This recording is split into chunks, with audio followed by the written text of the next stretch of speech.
ప్రపంచం మొత్తం ఆఫ్ఘనిస్తాన్ని దాని కర్మకు దాన్ని వదిలేసి పారిపోతున్నప్పుడు భారతదేశం మాత్రం అక్కడ నిలబడింది. ప్రస్తుతం పాకిస్తాన్కి చుక్కలు చూపిస్తూ మన భారతదేశంతో ఫ్రెండ్షిప్ చేస్తోంది. తెర వెనుక ఈ మ్యాజిక్ ఎలా జరిగింది? ఒక్క బుల్లెట్ కూడా కాల్చకుండా కాబూల్పై భారతదేశం ఎలా కంట్రోల్ సాధించింది? తాలిబాన్ని కూడా తన కనుసన్నల్లో నడిచేలా ఎలా చేసింది? ఫ్రెండ్స్, 2021 సంవత్సరం ఆగస్టు 15వ తేదీ మన దేశానికి స్వాతంత్ర దినోత్సవం. కానీ అదే రోజున కాబూల్ పూర్తిగా తాలిబాన్ చేతుల్లోకి వెళ్లిపోయింది. అప్పటి వరకు ఆఫ్ఘనిస్తాన్లో ప్రజాస్వామ్య ప్రభుత్వం ఉండేది. భారతదేశం దానికి చాలా ఆర్థిక, సైనిక సహాయం అందించింది. ఒక్కసారిగా తాలిబాన్ అధికారంలోకి రావడం ప్రపంచాన్ని ఆశ్చర్యానికి గురిచేసింది. అనేక దేశాలు తమ దౌత్య కార్యాలయాలు మూసేసి తమ పౌరుల్ని వెనక్కి రప్పించుకున్నాయి. ప్రపంచానికి ఏమనిపించిందంటే ఇక ఆఫ్ఘనిస్తాన్లో భారతదేశం పాత్ర ముగిసింది. అందరూ ఒకే మాట అన్నారు, భారత్ పెట్టిన $3 బిలియన్ పెట్టుబడి నీళ్లలో కలిసినట్టే. పాకిస్తాన్లో పండగ వాతావరణం కనిపించింది. ఆఫ్ఘనిస్తాన్పై తమ ఆధిపత్యం పెరిగిందని, ఇప్పుడు చైనా తమ సామ్రాజ్యాన్ని విస్తరించవచ్చని భావించింది. కానీ వారంతా ఒక విషయం మర్చిపోయారు. ఇది 2025 నాటి సరికొత్త భారతదేశం. ఇది కేవలం ప్రస్తుత పరిస్థితుల్ని చూసి నిర్ణయాలు తీసుకోదు. 40-50 సంవత్సరాల తర్వాత ఏం జరగబోతోందో ఊహించి దానికి తగ్గ ప్రణాళికలు రచిస్తుంది. ఈ దూరదృష్టి, ఈ చాణక్య నీతి ఇప్పుడు ఫలితాలివ్వడం ప్రారంభించింది. తాలిబాన్కు అధికారం దక్కింది. కానీ వారికి త్వరలోనే ఒక చేదు నిజం అర్థమైంది. ఒక దేశాన్ని తుపాకీతో గెలవచ్చు, కానీ తుపాకీతో నడపలేరు. దేశాన్ని నడపడానికి ఏం కావాలి? విద్యుత్, త్రాగునీరు, మంచి రోడ్లు, ఆస్పత్రులు, డబ్బు, పరిపాలనా నైపుణ్యం కావాలి. గత 20 ఏళ్లుగా ఆఫ్ఘనిస్తాన్కు ఇవన్నీ ఎవరందించారు? కేవలం భారతదేశం మాత్రమే. తాలిబాన్ అధికారంలోకొచ్చి పరిపాలన మొదలుపెట్టాక వారికి వాస్తవం కళ్ల ముందు మెరిసింది. వారి 9 ప్రాజెక్టులు మొత్తం ఆఫ్ఘన్ రాజకీయ చిత్రాన్ని ఎలా మార్చేశాయి? అవేంటో ఇప్పుడు చూద్దాం. 1. సల్మా డ్యాం. మొదటిది సల్మా డ్యాం. ఇది కేవలం ఒక ఆనకట్ట కాదు, ఒక ప్రాంతం. అక్కడి ప్రజలు నీటి చుక్క కోసం కూడా తప్పించేవారు. అలాంటి చోట భారతదేశం తన ఇంజనీరింగ్ అద్భుతాన్ని నిర్మించింది. ఈ ప్రాజెక్టుపై పని 2006లో మొదలైంది. ఆ సమయంలో అది ప్రపంచంలోని అత్యంత ప్రమాదకరమైన ప్రాంతాల్లో ఒకటిగా ఉండేది. ఇక్కడ పనిచేయడం అంటే ప్రాణాలు పణంగా పెట్టడమే. తాలిబాన్, ఇతర తీవ్రవాద గ్రూపుల దాడులు నిరంతరం జరుగుతూ ఉండేవి. అయినప్పటికీ భారతదేశం వెనకడుగు వేయలేదు. ఈ డ్యాంని నిర్మించడానికి భారతదేశం దాదాపు 1700 కోట్ల రూపాయలు ఖర్చు చేసింది. ఈ భారీ ఆనకట్ట 42 మెగావాట్ల విద్యుత్తుని ఉత్పత్తి చేస్తుంది. ఇది హేరత్ నగరాన్ని, చుట్టుపక్కల వేల గ్రామాల్ని వెలుగులతో నింపుతోంది. శతాబ్దాలుగా బీడుభూమిగా ఉన్న ఈ ప్రాంతంలో ఈరోజు పంటలు పచ్చగా పండి ప్రజల జీవితాల్లో వెలుగులు నిండాయి. 2. Afghan parliament building. ఈ భవనం కేవలం ఇటుకలు, రాళ్లతో కట్టిన కట్టడం కాదు. ఇది ఆఫ్ఘనిస్తాన్లో ప్రజాస్వామ్యానికి ఒక పవిత్ర దేవాలయం. భారతదేశం తన స్నేహితులైన ఆఫ్ఘన్ ప్రజలకిచ్చిన గొప్ప బహుమతిది. ఈ భవనం సుమారు $90 మిలియన్ అంటే 700 కోట్లకు పైగా ఖర్చుతో నిర్మించబడింది. ఈ అద్భుతమైన రాజసం ఉట్టిపడే భవనం కాబూల్కి ఒక ప్రత్యేక శోభం తెచ్చింది. భారతదేశంలోని అతిపెద్ద నిర్మాణ సంస్థల్లో ఒకటి దీన్ని డిజైన్ చేసి నిర్మించింది. 2015లో దీన్ని ఆఫ్ఘనిస్తాన్కి అప్పగించినప్పుడు ఇది భారత్ ఆఫ్ఘన్ స్నేహానికి ఒక గొప్ప ఉదాహరణగా నిలిచింది. కానీ 2021లో తాలిబాన్ వచ్చినప్పుడు ప్రపంచం మొత్తం ఒకటే అనుకుంది. వారు ఈ ప్రజాస్వామ్య చిహ్నాన్ని ధ్వంసం చేస్తారు. ప్రారంభంలో వారి భవనాన్ని ఆక్రమించుకున్నారు. విధ్వంసానికి సంబంధించిన వార్తలు కూడా వచ్చాయి. కానీ స్టోరీ త్వరలోనే మారింది. తాలిబాన్కు పరిపాలన నడపడానికి ఒక ప్రధాన కార్యాలయం కావాలి. తమ పెద్ద సమావేశాలు నిర్వహించడానికి, ప్రపంచంలోని ఇతర దేశాల ప్రతినిధులతో చర్చలు జరపడానికి ఒక సురక్షితమైన, ఆధునిక ప్రదేశం కావాలి. మొత్తం కాబూల్లో ఈ భారతీయ పార్లమెంట్ భవనం కంటే మెరుగైన, సురక్షితమైన, ఆధునికమైన భవనం మరొకటి లేదు.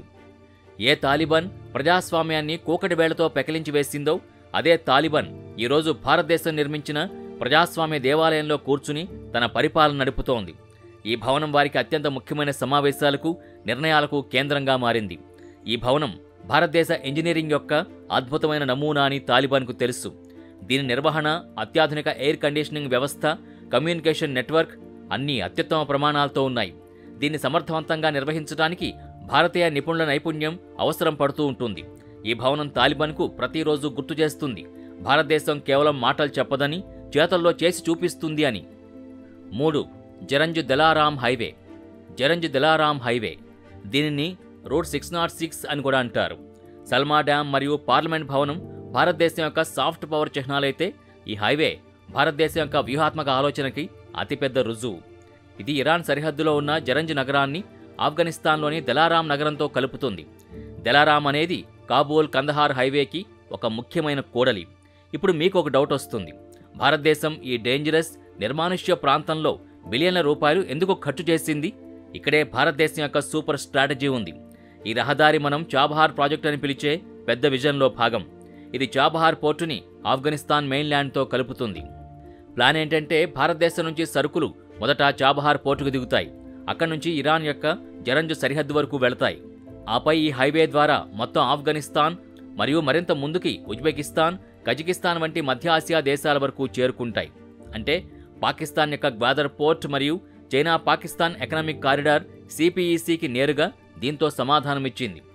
ఈ ప్రాజెక్టు నిర్మాణ సమయంలో చాలామంది భారతీయ ఇంజనీర్లు, కార్మికులు తమ ప్రాణాలు కోల్పోయారు. అయినప్పటికీ పని ఆగలేదు. భారతదేశం ఈ మార్గాన్ని నిర్మించడంలో చాలా రిస్క్ తీసుకుంది. ఇప్పుడు అదే హైవే తాలిబాన్ ఆక్రమణలో ఉంది. కానీ ఇదే వారికి గొంతులో ఎముకలా మారింది. తాలిబాన్ తన వ్యాపారాన్ని నడపడానికి నమ్మకమైన ప్రత్యామ్నాయ మార్గాలు చాలా తక్కువ. చాబహార్ మార్గం వారికి ఇరాన్ మరియు భారతదేశంతో కనెక్ట్ చేసే ఏకైక నమ్మకమైన మార్గంగా మిగిలిపోయింది. ఒకవేళ చాబహార్ కనెక్షన్ తెగిపోతే ఆఫ్ఘనిస్తాన్ యొక్క ట్రేడ్ పూర్తిగా కూలిపోతుంది. అప్పుడు వారు మళ్లీ పూర్తిగా కరాచీ పోర్టుపై ఆధారపడతారు. ఆ పరిస్థితిని వారు మళ్లీ కోరుకోరు. అందుకే ఈరోజు ఈ హైవే ద్వారా భారతదేశం గోధుమలు మరియు మందులు వంటి మానవతా సహాయాన్ని పంపుతోంది. తాలిబాన్ స్వయంగా ఈ మార్గం భద్రతకి ప్రాధాన్యత ఇస్తోంది. 218 కిలోమీటర్ల ఈ ఉక్కు కాంక్రీట్ గ్రిడ్ భారతదేశం యొక్క అతిపెద్ద స్ట్రాటజిక్ వెపన్గా మారింది. ఇది కేవలం ఒక రహదారి కాదు, ఇది ఆఫ్ఘనిస్తాన్ భవిష్యత్తును నిర్ణయించే కీలక కారిడార్. 4. Silent strategy. ఈ ప్రాజెక్టుల ద్వారా భారతదేశం ఒక సైలెంట్ స్ట్రాటజీని అమలు చేసింది. దీని అర్థం ఏంటంటే రహదారులు, పోర్టులు, లాజిస్టిక్స్ ద్వారా ఆల్టర్నేట్ రూట్స్ని తెరవండి. సైనిక బలం ఉపయోగించకుండానే ప్రత్యర్థుల ఎత్తుగడల్ని చెడగొట్టండి. ఇదే భారతదేశం యొక్క నిశ్శబ్ద వ్యూహం. ఈరోజు తాలిబాన్ స్వయంగా భారతదేశంతో చాబహార్ మార్గాన్ని పూర్తిగా ఓపెన్ చేయండి అని, ఈ మార్గం ద్వారానే భారతదేశం తాలిబాన్ పాలనలో కూడా వేల టన్నుల గోధుమలు మరియు మందుల్ని ఆఫ్ఘనిస్తాన్కు పంపింది. 5. తాపీ TAPI పైప్లైన్. ఇప్పుడు మొత్తం దక్షిణాసియా మ్యాప్ని మార్చగల ఆ మహా ప్రాజెక్టు గురించి మాట్లాడుకుందాం. తాపీ పైప్లైన్. తాపీ అంటే తుర్కమెనిస్తాన్, ఆఫ్ఘనిస్తాన్, పాకిస్తాన్ మరియు ఇండియా. ఇది దాదాపు 1114 కిలోమీటర్ల పొడవైన గ్యాస్ పైప్లైన్. తుర్కమెనిస్తాన్ యొక్క భారీ గ్యాస్ నిల్వల నుంచి మొదలై ఆఫ్ఘనిస్తాన్, పాకిస్తాన్ మీదుగా భారతదేశంలోని పంజాబ్లోని ఫాజిల్కా వరకు వెళుతుంది. ఈ ప్రాజెక్టు దశాబ్దాలుగా కేవలం కాగితాలపైనే ఉంది. ఎందుకంటే ఆఫ్ఘనిస్తాన్ యొక్క అస్థిరత ఎల్లప్పుడూ దీన్ని అడ్డుకుంది. భారతదేశానికి ఈ గ్యాస్ చాలా అవసరం, ఎందుకంటే ఇది చవకైన మరియు స్వచ్ఛమైన శక్తి వనరు. పాకిస్తాన్కు కూడా దీని అవసరం ఉంది, కానీ ఆఫ్ఘనిస్తాన్ ద్వారా వెళ్లకుండా ఈ పైప్లైన్ నిర్మాణం అసాధ్యం. 6. Power infrastructure. 6వ స్తంభం పవర్ ఇన్ఫ్రాస్ట్రక్చర్ అంటే ఆఫ్ఘనిస్తాన్ యొక్క విద్యుత్ గ్రిడ్. ఈ రోజుల్లో విద్యుత్ లేకుండా ఒక్క ఫ్యాక్టరీ నడవదు, ఆసుపత్రి నడవదు, కార్యాలయం నడవదు.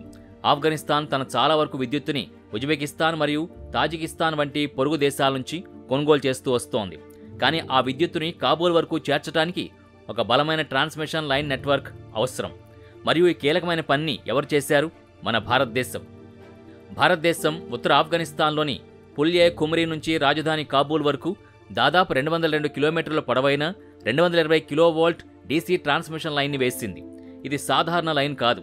ఈ లైన్ హిందూకుష్ పర్వత శ్రేణుల్లోని మంచుతో కప్పబడిన ప్రమాదకరమైన పర్వతాల్ని చీల్చుకుంటూ కాబూల్ వరకు చేరుకుంది. ఈ ఒక్క లైన్ రాజధాని కాబూల్ విద్యుత్ సమస్యకి పెద్ద పరిష్కారం చూపింది. అంతేకాదు భారతదేశం మొత్తం ఆఫ్ఘనిస్తాన్లో వందల కొద్దీ సబ్స్టేషన్లు, ట్రాన్స్ఫార్మర్లు మరియు సౌర ప్రాజెక్టులపై పనిచేసింది. ఈరోజు ఈ మొత్తం విద్యుత్ గ్రిడ్ తాలిబాన్ కంట్రోల్లో ఉంది. 7. విద్య మరియు ఆరోగ్య సంస్థలు. ఇది భారతదేశాన్ని కేవలం ప్రభుత్వంతోనే కాకుండా ఆఫ్ఘనిస్తాన్ సాధారణ ప్రజలతో కూడా కలిపిన ఇన్వెస్ట్మెంట్. ఒక దేశం కేవలం రహదారులు మరియు ఆనకట్టలతో కాదు, విద్యావంతులైన మరియు ఆరోగ్యవంతమైన పౌరులతో నిర్మించబడుతుందని భారతదేశం ఎల్లప్పుడూ నమ్మింది. అందుకే భారతదేశం ఆఫ్ఘనిస్తాన్ యొక్క భవిష్యత్తు తరాలపై పెట్టుబడి పెట్టింది. 8. Communication infrastructure.